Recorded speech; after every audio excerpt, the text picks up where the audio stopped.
Do you feel your organization struggles with how best to engage community members in your programs and services? Today, I want us to learn about how, as a community worker or a service provider, you can mobilize and organize farmers and communities into workable, economically viable hubs so that you can provide valuable input and get feedback on how best to engage community members in your programs and services. My name is Naomi Mongai and I'm going to be a course instructor. I am a trained agronomist, having graduated from Kenya Methodist University, Meru, Kenya. I also hold a diploma in horticulture from Jomo Kenyatta University of Agriculture and Technology.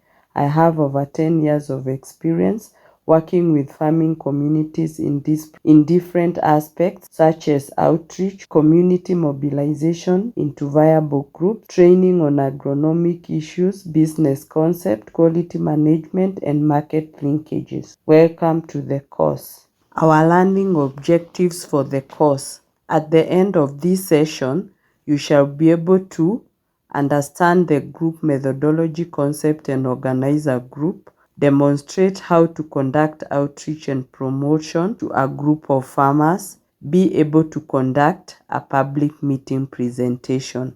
Our course outline for the day: group methodology concept, outreach and promotion plan, school versus community education, guidelines for conducting a public meeting, and finally we'll end with some advice and helpful tips. What is a group methodology concept? A group contains two or more individuals. Using a group as opposed to individual delivery addresses the following: greater outreach and therefore greater impact. Here one is able to reach more numbers and a greater impact of the services or technology being delivered to the community. 2. Minimizing the delivery cost. The cost of reaching out to group is lower than reaching out to individual. 3. Increasing supplier bargaining power. In case the community requires inputs or other supplies, they have greater bargaining power as a group because of economics of scales. 4. Facilitating the pooling of resources. This applies the same as pooling of resources as a group is more enhanced.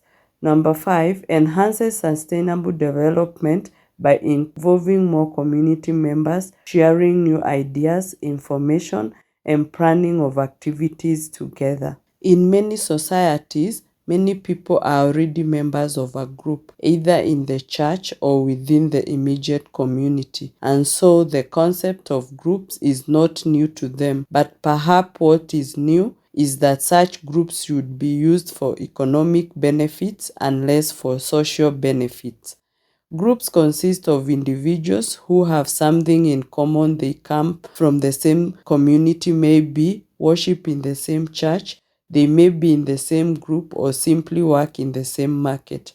And so this is the first lesson in group formation, that is defining the common board. The second lesson is in understanding the reasons for the continued existence of such groups. Even though one may facilitate this process, it's best when the members of the group themselves can articulate why they think the existence of their group will promote their purpose. The group formation process. This involves receiving individual applications. The applications would either be verbal or written, but aspiring members must express their willingness to join and give reasons why they want to join the group. Assessment of individuals. This must be based on their character and behavior, whether they are people who can easily interact with others or whether they can be relied upon to keep established rules and norms. Informal interactions with members of the community will facilitate this process. Registration of members. All those who qualify must then register by completing the appropriate documents and paying fees where necessary. Registration is also a sign of commitment on the part of the member. Once the common body is defined and agreed upon, the group operating rules must be established through a brainstorming session with all the members. The idea is to develop ground rules that are owned by the members, as this will make it easy to implement. The group leadership will normally be a strong determinant of the group success, and so members must be educated from time to time concerning the different leadership roles. Below are a few characteristics of good leaders. Involve all group members. Leaders should be able to involve all members to participate in group activities and be part of decisions and ideas and come up with a common goal. Leaders should also be firm but fair. They should be able to deal with members' issues with great fairness. Also, group leaders should understand their roles within the group. Here we can check out a few group leaders and their duties. The first one is the chairman or the chairperson. The chairperson chairs all the group's meetings and provides general policy guidelines related to the affairs of the groups provided in the group constitution. Other duties for the chairperson may include liaising with the local leaders and other stakeholders to ensure that all members work together in harmony. They are also able to reconcile members' differences to ensure a cohesive group. They also motivate members and set good examples and advise them, encourage them to take part in group activities and while facing other difficulties. And also, they make sure that members are able to contribute their monthly or weekly contributions. The other member is the secretary. This is an important role, and the duties of the secretary includes he is the keeper of the complete and up-to-date records for the group affairs. She or he carries out the correspondences on behalf of the group and ensures an effective and efficient flow of information between group members and other interested parties. Treasurer is another leader role. The duties of the treasurers is to keep all the financial records, to offer advice to groups on financial matter, and ensure all monies received are banked promptly. Also, provide reports for financial statement for the group. The treasurer is also the custodian of all the group finances and accounts and will be in charge of monies and request payments for the groups. Also provides financial information and advice to group members, showing them their status of the group funds and any other investment in the group. The organizing secretary is another role or a leader in the group.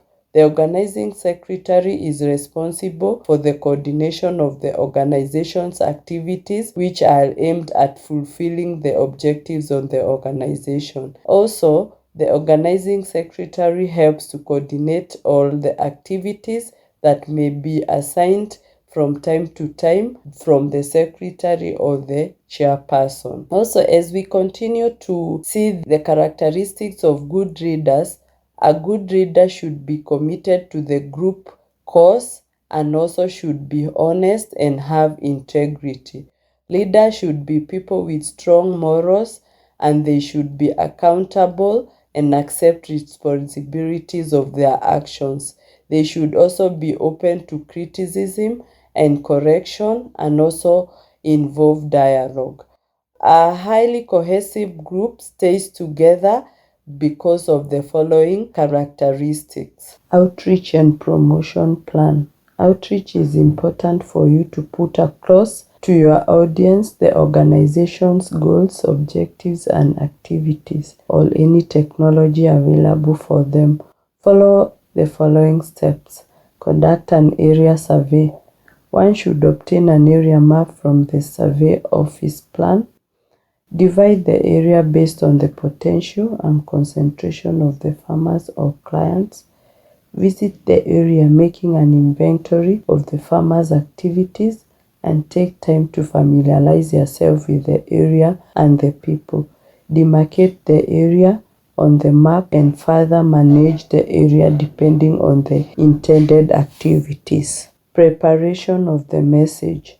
Prepare the key message to communicate to potential farmers, and the message should encompass the following: introduction, that is your name, introduce yourself to the community or the group, name of your organization, and any background information as regards the services provided to the farmers. Also, I explained to the group about the self-selecting group mechanism. Also, registration of the groups with the relevant government departments.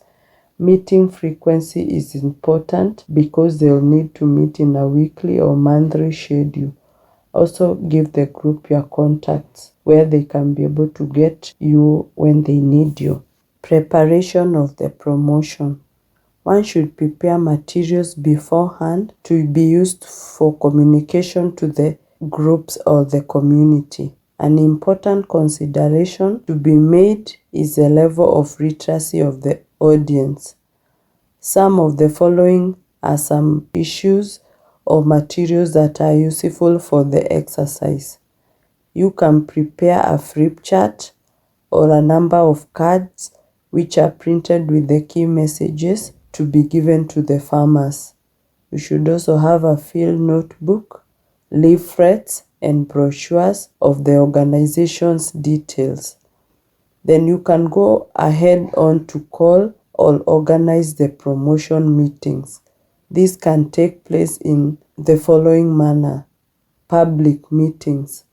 Use the relevant government authorities or local administration like chiefs, district officers, or community development officers to call the meetings. You can also use market committees or informal readers who are also known as key informants. These are well-known community leaders who are able to communicate to the farmers or clients and are able to call the meeting. You can call the meeting directly using posters which can be in the local language or English where applicable. Then identify the venue, time, and the date. Another method that you can organize or call a promotion meeting is one-on-one meeting. These ones you can be able to visit the farmers on their farms and prepare key messages to communicate to them. Identify the time and the date of the visit so that you can know whether the clients or the farmers will be available. Carry leaflets and brochures. Make visits to a cross-section of farmers to explain the activities of the organization and the services, and then pass it on and let them pass the information to the others and inform those who are interested so that they can enlist to your contacts. For you to be able to impact on the community, you need to look at the approach which you shall use to go to create awareness and to reach to the farmers or the client. You need to use the community education approach as opposed to the school education approach. Community education approach tends to enhance people's knowledge and understanding the skills by influencing their values and attitude. School education, particularly formal education or training, it instructions of ideas and knowledge learned in a systematic setting. Below are some differences which one needs to put into consideration. Before we wrap up our course, let us look at some guidelines for developing public meeting presentations. The most appropriate method to use for public meeting presentation is a mini lecture. A mini lecture is generally shorter in time and the information tends to be less detailed than the lecture method. The mini lecture explains information to community members in a way that achieves the following. 1. Keeps them interested. 2. Helps them to understand the information and helps them perceive how your organization products and services meet their needs. 3. Considers their experiences. Here are some helpful tips. Get to know the needs of your community members before you prepare your presentation. Go out and talk to people and find out what are some of their needs and you'll be able to adapt your presentation to their needs. Before the meeting officially starts, talk informally with people and learn their names. Start your presentation by introducing yourself. Get the group's attention and break the ice by telling a joke or introducing a story. Set the overall tone of the meeting by being enthusiastic and feeling comfortable as possible within the group. Learn a local language, especially their greetings, or a local proverb. During your presentation, use examples of short stories, how your organization services can help the members in the community and how it has helped people in the past and elsewhere. Be prepared with notes, however, do not read notes from a paper. Keep your message simple and clear. Use visual aids that summarizes the main points of your organization services. Ask people by name if they have any questions at the end of your presentation. Encourage people to continue asking questions and stay longer to talk to people informally.